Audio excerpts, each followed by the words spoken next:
If you need a clean white background in Premiere Pro and don't know where to find it, this is the quickest way to create one. First, go to the Project panel.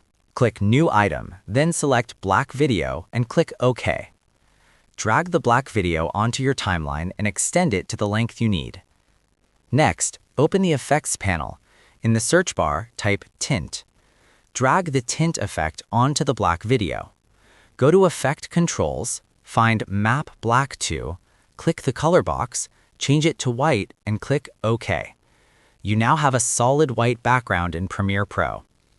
Alternatively, you can use a white image as the background for simplicity.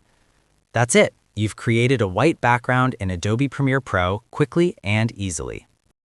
Feel free to reach out if you encounter any issues during the process. If this video helps you out, please leave a like and subscribe. Comment below if you have any questions. If you need further assistance, consider hiring a professional using the link in this video below.